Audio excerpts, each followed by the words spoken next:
नमस्कार, मैं संजीव कुमार आज योग दर्शन का भाग 2 प्रस्तुत कर रहा हूँ। संस्कार युक्त चित्त की निरुद्ध अवस्था ही निर्बीज समाधि है। चित्त की निरुद्धावस्था कैवल्य नहीं है, क्योंकि इसमें चित्तवृत्तियों के संस्कार अवशिष्ट रहते हैं, जबकि कैवल्य में सभी संस्कारों का लय हो जाता है।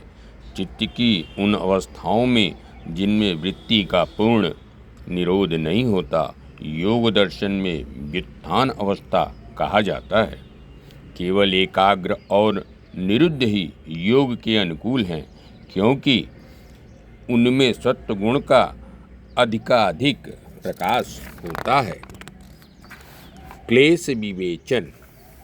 विषयाकार चित्त पुरुष के प्रकाश के कारण पुरुष चित्त को अपनी अवस्था मान लेता है और जन्म मरण चक्र से गुजरते हुए अनेक क्लेशों को भोगता है। योग दर्शन में 5 प्रकार के क्लेश माने गए हैं।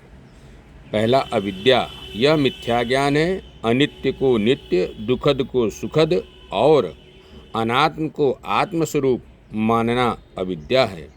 अविद्या मात्र ज्ञान का अभाव नहीं है, वरन विपरीत ज्ञान भी है। जैसे अमित्र मात्र मित्र का अभाव नहीं, वरन शत्रु है। अस्मिता, पुरुष शरीर तथा चित्त आदि से भिन्न है।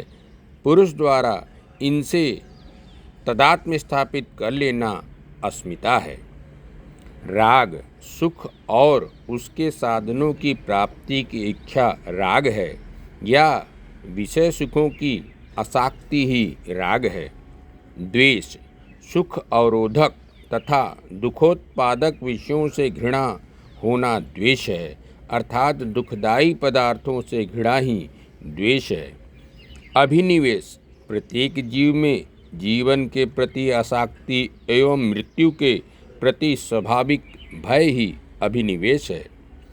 पंच क्लेशों के कारण जीव संसार चक्र में पड़कर नाना प्रकार के कष्ट भोगता है। अष्टांग योग मार्ग। पतंजलि के योग का अर्थ जुड़ना न होकर कठोर प्रयास है। संयमी जीवन द्वारा कैवल्य प्राप्त किया जा सकता है। पुरुष चैतन्य मात्र है, शरीर व चित्त से भिन्न है। पुरुष के प्रतिबिंब से अचेतन चित्त चेतनवत हो जाता है।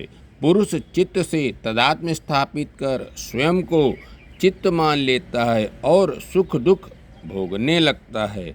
अतः कैवल्य हेतु जीव की समस्त चित्तवृत्तियों का सदैव के लिए अंत होना आवश्यक है, जो अभ्यास और वैराग्य से संभव है। चित्तवृत्तियों के निरोध के लिए 8 सोपान बताए गए हैं। पहला यम, शरीर मन वाणी का संयम यम कहलाता है। अहिंसा, सत्य, असत्य, ब्रह्मचर्य एवं अपरिग्रह का पालन यम के अंतर्गत है। दूसरा नियम, भावात्मक सद्गुणों का अभ्यास नियम कहलाता है। इसके अंतर्गत शौच, संतोष, तप, स्वाध्याय और ईश्वर परिधान आते हैं। तीसरा आसन, चित्त की एकाग्रता के लिए शरीर का अनुशासन भी उतना ही आवश्यक है जितना मन का। आसन का तात्पर्य है शरीर को ऐसी स्थिति में रखना जिससे निश्चल होकर देर तक सुखपूर्वक रह सके। चौथा प्राणायाम, यह प्राणवायु का संयम है। पतंजलि ने इसे ऐच्छिक साधन ही माना है। इसके 3 अंग हैं, पूरक, कुंभक और रेचक। पांचवा प्रत्याहार, इंद्रियों को बाह्य विषयों से हटाना प्रत्याहार है। यह इंद्रियों का संयम है।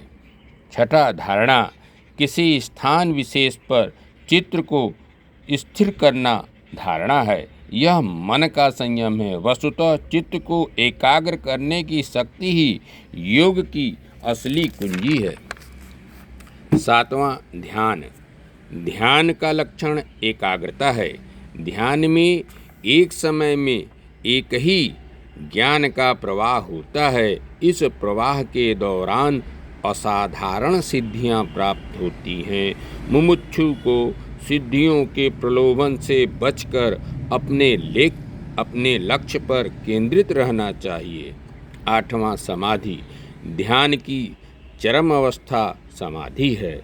इस अवस्था में जीव का जगत से संबंध टूट जाता और वह पुनः अपने नित्य पद को प्राप्त कर लेता है।